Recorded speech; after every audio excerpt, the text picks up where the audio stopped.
Charles joins us now. Do you have a mock draft for the NFL? I do not.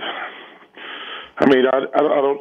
Mock drafts to me are stupid because you don't know what position you need. I mean, like it happens more obviously in baseball and basketball. If you got an all-pro center or all-pro shooting guard, you're not going to take a guard or a forward. You're going to take the best player available, or you're going to trade it. So mock drafts are useless. If you were coming out now with your career at Auburn, how would they assess your talent and your size and how you would play in the NBA? Well, they don't have it. It's just a crapshoot. It's just a guess. But did they say you were too short to play in the NBA? Yeah, you'd be male and Todd be saying, well, he's a tweener. He's not a power forward. He's not a small forward. That's the word they use. I also saw this story and I thought of you. And it's not because you're a gambler, but a gambler has sued a casino, said he was too drunk to play. Is it up to the gambler or the casino when you're gambling with the amount of liquor that they ply you with, if they cut you off or should they cut you off? Well, listen, I've heard that before. Remember, I go back to Philadelphia. The guy who used to own the Eagles, Leonard Toles, sued Atlantic City for the same reason. He didn't win, and this loser down in Vegas not going to win. It's up to the person who gambles to know how much alcohol they have consumed. But they do try to get you drunk? No, I don't think they try to get you drunk. They want you to gamble. There's a reason they send you a private jet and give you a free room. They want you to gamble, bro. I don't think that. They don't send a private jet to guys who win all the time, do they? They send it. Yeah, of course they do. You know, the objective is to get you there as much as possible. You know, obviously, some of those guys are my friends. The objective is to get you there as much as possible because the more you gamble, the more you're going to lose. Yeah, but they do send a private jet for you. What's the most dangerous game to play in Vegas? Well, anytime you gamble, Dan, you're going to lose more than you win. I love when people say I'm a good gambler. There's no such thing as a good gambler. Well, Floyd Mayweather appears to be a pretty good gambler. Well, he bet $10 million on the Broncos. He did not bet $10 million. Hey, that's what he said. Yeah, I don't believe that. I don't believe that. He's smart enough to know not to bet $10 million. He doesn't bet that high. He doesn't bet that much. Well, listen. Well, if you bet the Broncos, you lost either way. Did you bet the Broncos? You did, didn't Hello? you? Did you bet? No, I won. I had Seattle. Oh, good. I won the game. Good. Yeah. Look at I had you. Seattle. Nice. LeBron goes for 61. I saw where Dominic Wilkins goes. That's not a big deal. Is it a big deal or because he faced the Bobcats? Well, listen, 61 points is a lot of points. I mean, I don't go overboard or go crazy. You know, LeBron's the best player in the world. But 61 points, you got to celebrate. That's an awesome accomplishment. What's the most you had? 55? Does that sound right? 56 in a playoff game one time. Against? Yeah, Golden State. I think it's third on the list for the playoffs. No, they didn't play any defense. No, they didn't play much defense. Yeah, they did not. Yeah, but 56, I got it in the playoff game. It was pretty cool. But what's that? Have you ever witnessed somebody putting up a big number, and how helpless is that when you're watching that? You know, I saw LeBron score 30 straight points one night. You know, I said until I went to the Iron Bowl this year when Auburn beat Alabama on a field goal attempt, taking it back. When I saw LeBron score 30 straight points, that was the best thing in sports I had ever seen in person. But the Iron Bowl took over that. But that's the best I've ever seen when LeBron scored 30 straight points against the Pistons in the playoffs. Okay, what is more impressive, Kobe going for 81 or LeBron scoring 30 consecutive points? Well, I didn't watch that game when Kobe scored 81, but that's incredible because, you know, listen, there's some nights you get 35 or 40, you think, like, wow, I was awesome tonight. To get 81 is pretty scary. I mean, it's just amazing. Okay, what's more impressive? Probably 81. Yeah. Yeah, 81's more impressive. Well, just the fact you're saying probably 81 tells me how impressive scoring 30 consecutive points is. Well, that's Dan. I was at first of all. During the Eastern Conference Finals, and we were traveling to the game. To see a guy score 30 straight points, it was pretty remarkable.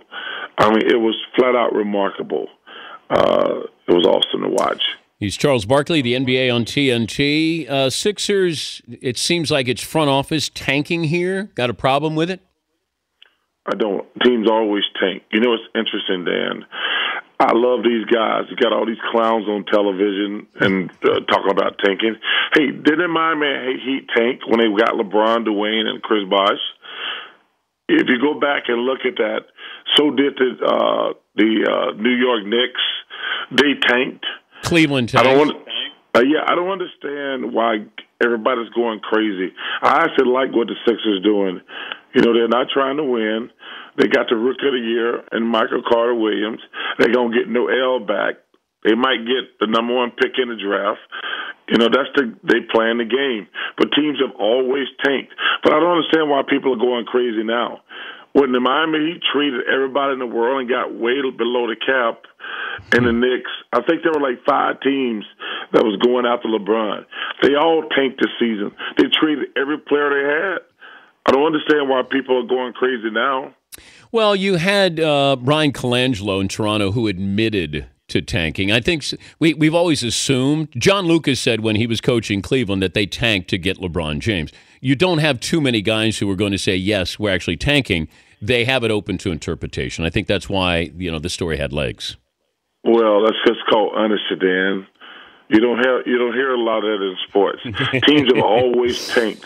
Teams have always tanked. You know, Dan, I had the solution to this 5 years ago.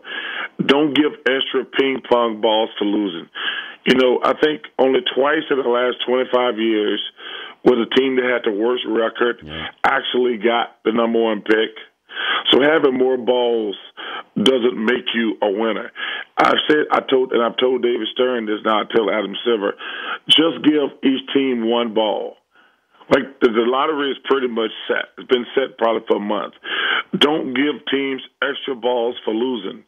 If you give teams one ball, that would stop. So it wouldn't be really wouldn't matter that you got extra balls to lose going down the stretch. Jeff Pearlman's written a book on Showtime about the Lakers in the 80s. This is what I want to know. He said that the visiting team would go to the Forum and play the Lakers. They couldn't wait to get up to the Forum Club after the game. Tell me about the Forum Club after the game, Charles. I've never been to the Forum Club, but I think that's overrated. What? Yeah, I think that's overrated. You never went there. No, guys aren't going to a club up top after a game. I mean, I don't know Mr. Pearlman personally, but listen, I've never been to the Forum Club. There's like the club in Miami. I've never been to I don't go to. I mean, first thing you want to go and get something to eat after the game, but I've never been to the Forum Club. Well, that's a buzzkill. You missed out. You and AC Green missed out. Hey, trust me, I haven't missed out on anything, bro. Hey, does AC does AC Green have one of the greatest streaks in sports history? That'd be Joe DiMaggio. Well, no. The great. But I'm talking about AC Green went through his entire NBA career as a virgin, and he was playing with the Lakers. I've never believed that story. I played with AC Green. I've never believed that story. Great guy, but I've never believed that story. Did you ever ask him? No. But I've never believed that story. AC's a good guy, very good guy, but I've never believed that story. I saw with the New York Daily News, Frank Isola was talking about it's now time for Carmelo to realize there's no future with the Knicks. Now they should just kind of part ways and really start over.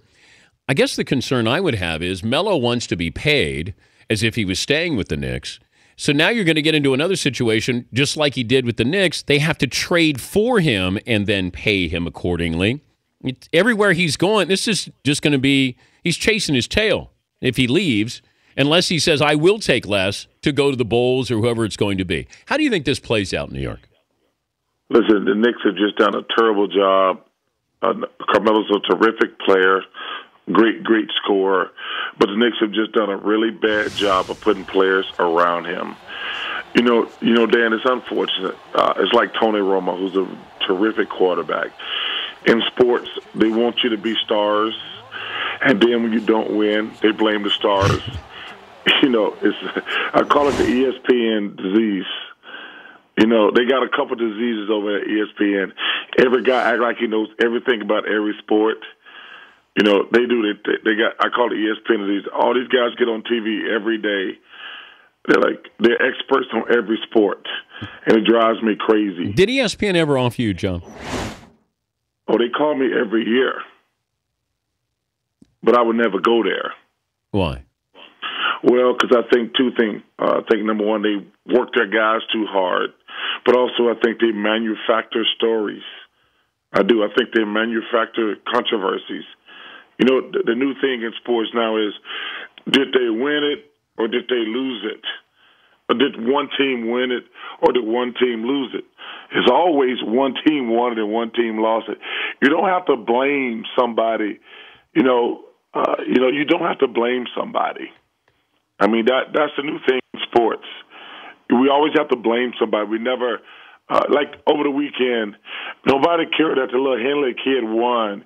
The big story was Tiger Woods. Yeah. The Tiger Woods quit. What's the story with Tiger's back? I'm like, hey, he got hurt. He didn't quit. He got hurt. He didn't tank it. He got a bad back. Listen, people don't even know that little Henley kid won the golf tournament. I know. Years from now, when I say, oh, who won that year? Oh, God, I don't know. But I just know Rory lost it and Tiger withdrew. That drives me crazy. I mean, it really drives me crazy. All right, I got one more topic for you here. Sure, bro. It's real quick. Whose career would you rather have, Steve Nash or Dirk Nowitzki? Well, Dirk Nowitzki. I mean, they're both great players. They're both first ballot Hall of Famers. I mean, but, it's always a special thing to be able to win the championship. Dirk was able to lead a team like Dallas. He didn't. That was amazing what he accomplished in Dallas. He should have 2 titles. Why should he have 2? The Miami Heat series? Dan, you are what you are. You don't. I could say that the San Antonio Spurs should have won the title last year. It doesn't matter what you think. I don't know if they should have won. Oh yeah, they should have won. The Spurs had that series. Come on, the Spurs had that series. Who are we kidding? They should. But there wasn't a call like Dwayne Wade's call where you went, wait, what's going on here? You're okay. Yeah. Okay, we did have a bad series there in the final minutes of Game 3 and with Dwayne Wade. So that I can understand back in 2006. But Dallas still should have closed them out. But that's what I'm saying. Dirk should have 2 titles. Well, listen. The key to that series was Shaq and Alonzo Mourning. They just physically manhandled the Dallas Mavericks. You go back and look at that series. Dwayne shot a bunch of free throws, but Alonzo Mourning and Shaq were the difference in that series. And we'll agree to disagree. Yeah, we can disagree. We don't have to fight. We don't have to go on ESPN and act like we hate each other. You don't want to be, you can be, I'll let you be Skip Bayless, I'll be Stephen A. Smith. Okay, the next sound you're going to hear is me killing myself. If I can't kill Skip Bayless, if I'm going to be Skip Bayless, I'm going to kill myself. Good to visit with you. Thank All right, you. my brother. Be safe. Hey, take care of yourself. All right. Thank you, Charles. That's Charles Barkley, NBA on TNT.